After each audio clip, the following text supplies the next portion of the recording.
think a few Celtic fans were maybe worried when they saw Kyogo linked with a move to Manchester City. Can you enlighten us to any sort of... Well... Were you as surprised as maybe the fans were? No, not surprised. He's a wonderful player.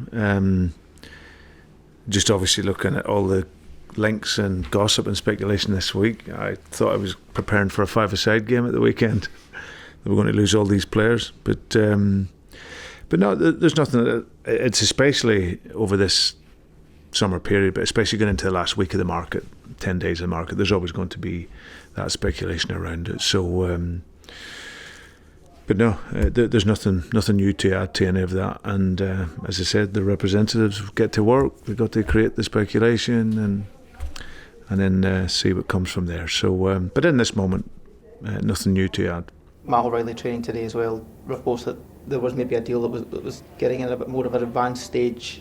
Is that the case, or is it still a case of nothing? No, like you say, Matt trained this morning, as he always does. Ultimate professional, absolutely brilliant. There has been a number of offers that have gone in for Matt, and like I say, nothing new to report to that. Either Kyogo or Matt or any player, does there come a point where it almost becomes too late in the window to accept bids in terms of getting a replacement? Do you have a cut-off point in your mind personally for what that would probably be in terms of a day or an hour on a Friday or a deadline or whatnot? Yeah. It certainly is not for any player. It's not going to go right down to the wire. You know, we've got a big week next week. You know, after our game at the weekend, preparing for our last game of this block of games. So, and I wouldn't want that to be interrupted at all. So, no, we're pretty clear where we are, what it is we need to do. Currently, at this moment in time, the squad I'm really happy with, both on a level of quality. We've seen that on the field, and on a human level, because they're a privilege to work with this group, and we've seen that over the games that we've played. However, if we want to improve as a club, we will have to improve the squad, and that's something that's been very clear for a while. So like I said, I'm sat here with a great bunch of players. You see the level that they're playing at. You see how they're working. You see the improvement, which is great. That's our job. But we've also, after September, after this batch of games after the international break, we go into a really, really heavy schedule of games. And for that, and for us to be competing in all competitions domestically, to be competitive in the Champions League, not just participating but competing, then we will have to do some work in the market. Can you understand the frustration of supporters with a week to go? That there is a frustration growing amongst the support that there is not enough done in the market, considering that the strong financial position, the amount that you've spoken about it previously in the past. What's your message to those fans who are beginning to go a bit tetchy about what's coming? Yeah, I totally understand. Totally get it. Their ideas is the same as mine. We want to improve. This is a football club with an incredible potential. Now, for some players, we won't be the end game, and we get that. But it still doesn't mean that, our benchmark is just domestically. We got to have a high bar, and our high bar, this club has been set, having won the Champions League and the European Cup. So we're not just a team, and I don't want us to be a club and a team that just participates, goes in and takes the money and comes back out and is happy with just domestic success. The benchmark for me is much higher than that. We want to be in there competing, fighting. We don't have the resources of a lot of them, but we certainly can be in there to compete. But for that, it's you need to have improvements, and that's what we want to do every single season. We want to improve. What is if there is one specific thing that is stopping that potential, as you say, what is the hold up here that with the money and the prestige that you have at this club? Why is there not more signings, more top quality players being able to come in the door before, with obviously time running out and the week to go? Well, I think that sometimes you may miss players in the market that have gone. There's also availability. There's also affordability. But there's still players that we can get in here that can allow us to grow and develop. And like I said, I don't want to go too much into it because we'd be judged at the end of the market, because sometimes that's when things actually really ramp up in this final week. The players that we've brought in already, very, very happy with Casper, as you can see how he started, his stature, his quality, everything. Phil, who's come in, has really come into the group and settled really well and is definitely one for our future. Adam and Paolo, those are players that we've seen last year. So that gives us the squad that we had. But like I say, we want to improve, and we have to improve. If we're a club of ambition and want to be better, then that is something that we need to be able to look at. Brendan, is there enough time left to do what you want to do? Because it seems as if you rightly want to strengthen in multiple areas, but you've only got 7 days. Mm-hmm. Well, time will tell. Time will tell. It's a big 7 days for us. But I'm confident that we can do that. As I said, sometimes it's waiting for the right player. The right player we might have seen and then he's gone or he's decided to go somewhere else, but it's okay. But sometimes that does take a little bit of time. But we will see come the end of the window where we're at, and I've always been confident that we can improve the squad by then. Is there anything imminent, or is it a wee down the line? Nothing at this moment, no. What's the transfer strategy like? Are you heavily involved, and who do the scouts report to now that Mark's left and Joe's left? Well, we've got a recruitment team that I can tell you have worked tirelessly over the numbers of months. I've said before, I think it's something that for sure that come the end of this window, then that we have to have a look at that whole structure and setup. But certainly the guys that are currently here at the moment, they've worked tirelessly on identifying targets, players that can fit into the model here.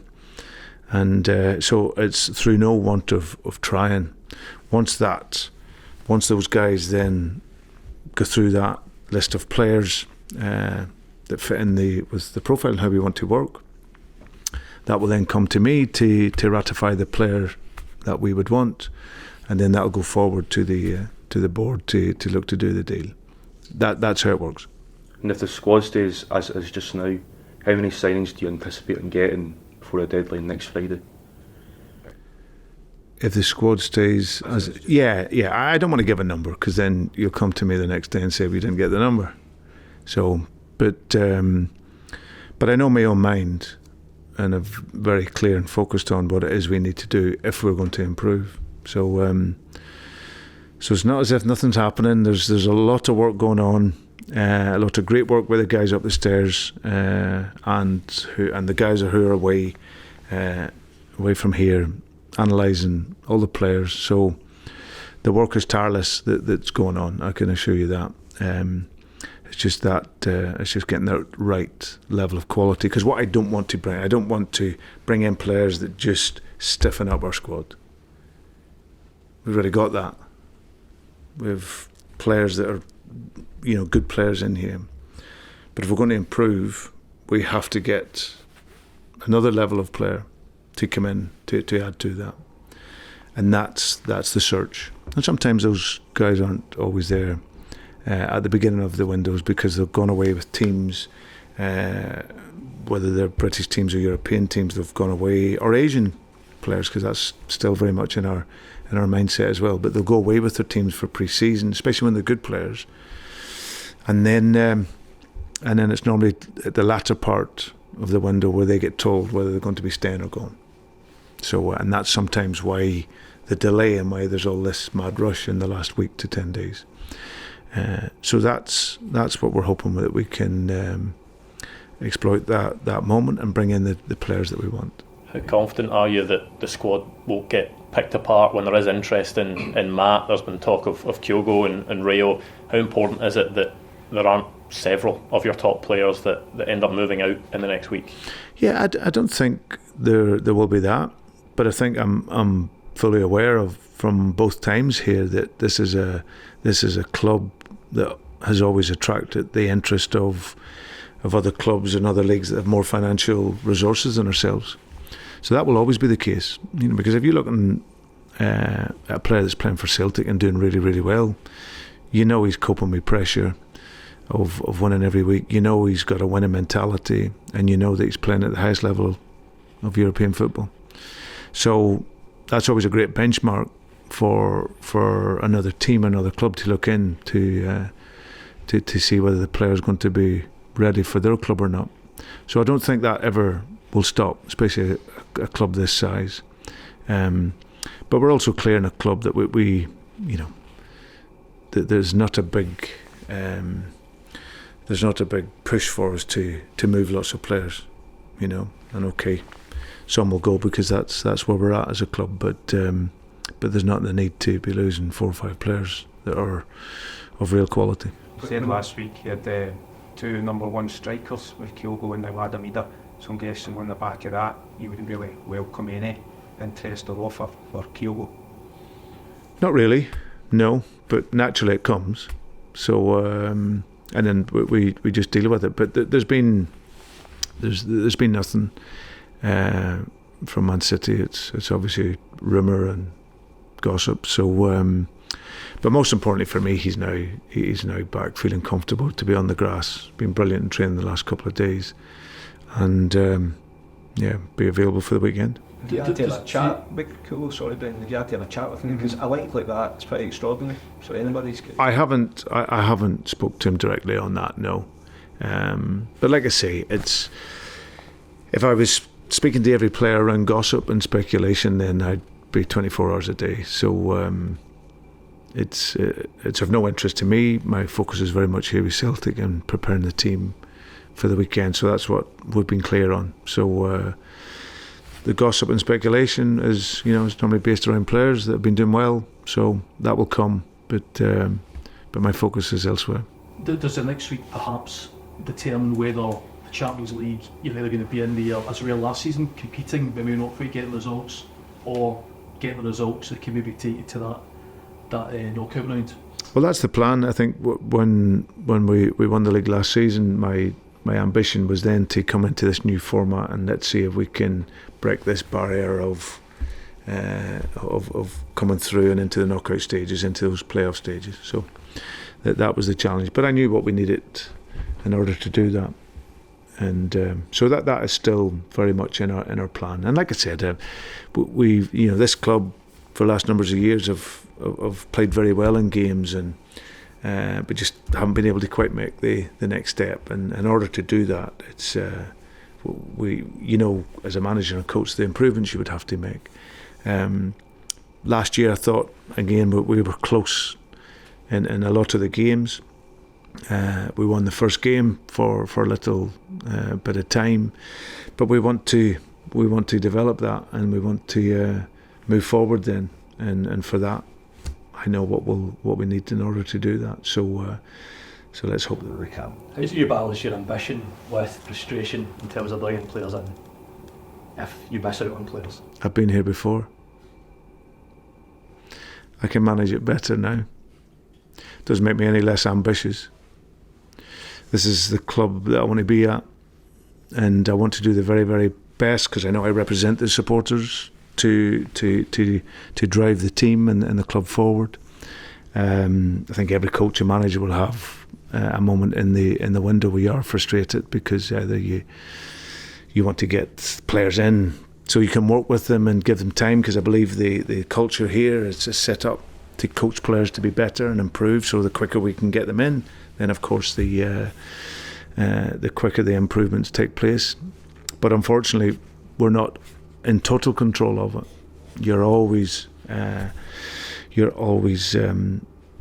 reliant on the other club as well, and the other players. So sometimes you have to have that patience.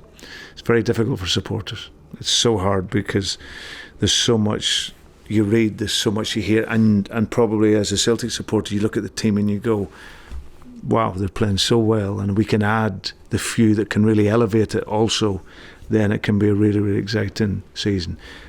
But that's exactly the same as my intention here as well. So it is. It can be frustrating, but experience tells you have to be patient and you have to wait and then judge it when the market closes. The average supporter, Brendan, listen, he will just say spend a little bit more money. Is it as simple as that in terms of fees, in terms of wages? Well, it's not as simple as that, but it is something that does help. There's absolutely, you can't question that. Like, listen, we would all love to buy a player for 1 million or 1.5 and move him for 30 or 35 million or whatever. Every club in the world would love to do that. But the game will tell you that sometimes you have to pay a little bit more to gain that extra bit of quality that's needed. You know, that's not to say that you can't get like you have in Matt O'Reilly. But it doesn't happen a lot, you know. And I think if you're always in that bracket, the reality is I think you have more misses than you have hits. That's the reality, especially with Celtic. This is a huge club. This is a massive club.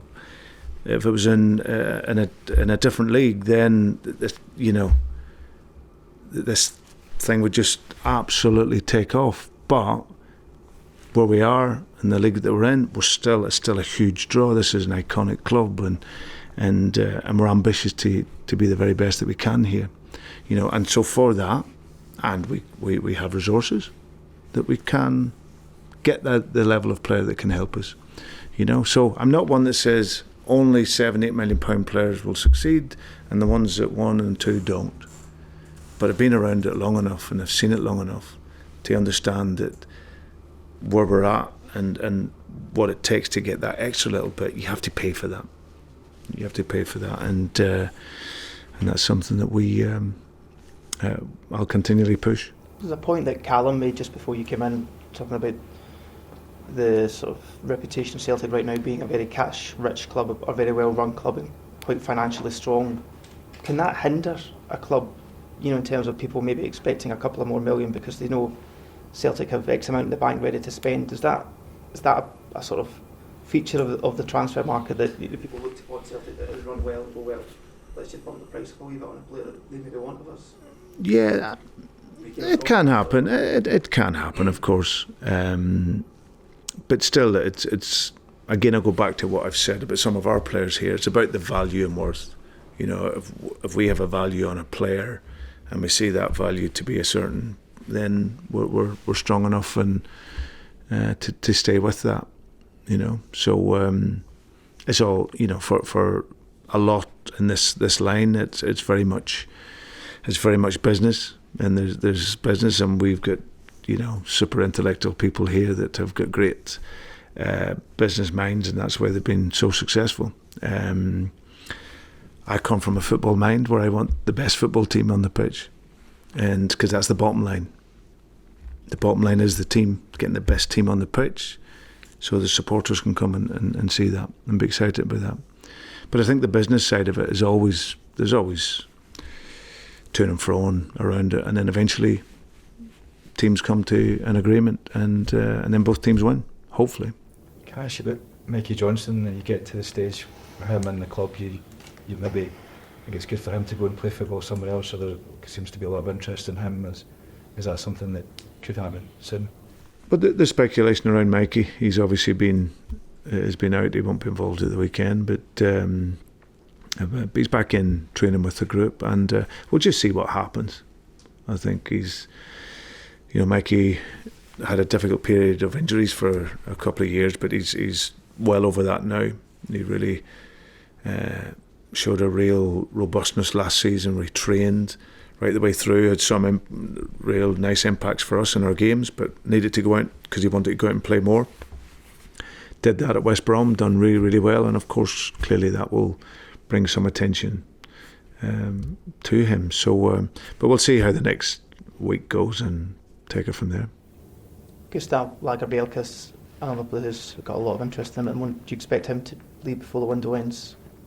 I think, to be fair to Gustav, I think for him to go and play is important. Him and I have spoke on this here. It's been a difficult move for him, but I have to say he's been absolutely brilliant.